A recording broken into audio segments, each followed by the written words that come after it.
উপজেলা নির্বাচনকে কেন্দ্র করে প্রভাব বিস্তার না করার নির্দেশ দিয়েছেন প্রধানমন্ত্রী শেখ হাসিনা। বলেছেন, আওয়ামী লীগকে পরিবারতন্ত্র মুক্ত রাখতে হবে। বৃহস্পতিবার রাতে সংসদ ভবনে আওয়ামী লীগের সংসদীয় দলের সভায় এসব নির্দেশনা দেন প্রধানমন্ত্রী শেখ হাসিনা।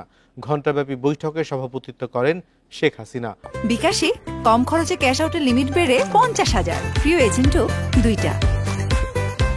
উপজেলা নির্বাচনের প্রসঙ্গ টেনে প্রধানমন্ত্রী বলেন, তৃণমূল নেতাদের সুযোগ দিতে হবে। উপজেলা নির্বাচনে মন্ত্রী এমপিদের প্রভাবমুক্ত রাখতে হবে। একই সঙ্গে নির্বাচন ইস্যুতে প্রচলিত আইনের প্রতি সবাইকে শ্রদ্ধাশীল থাকার আহ্বান জানান প্রধানমন্ত্রী। যারা এমপি হয়েছে বা যারা স্বতন্ত্র হয়েছে, দুইজনই কিন্তু যারা হেরেছে তাদের সাথে ভালো ব্যবহার করছে না। তো উনি বলছেন, আমি কিন্তু এই ধরনের কোনো খবর পাইলে আমি কিন্তু ছাড় দেব না। আমাদেরকে নির্দেশ দেওয়া হয়েছে সবাইকে নিয়ে দলটাকে শক্তিশালী করতে, নির্ভাবনায় নিশ্চিন্তে অবাধ এবং সুষ্ঠু একটা পরিবেশ।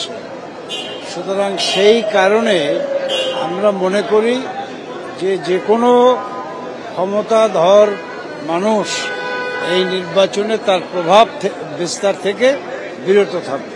মাননীয় প্রধানমন্ত্রী যেটা বললেন যে কিভাবে ষড়যন্ত্রগুলিকে মোকাবেলা করে আমরা এগিয়ে এসেছি। ষড়যন্ত্র এখনো থামে নেই, চলমান আছে জনগণের বিরুদ্ধে। এবং উনি আরেকটা জিনিস সবাইকে বোঝাতে চেষ্টা করলেন যে সংগঠনটাকে শক্তিশালী করতে হবে।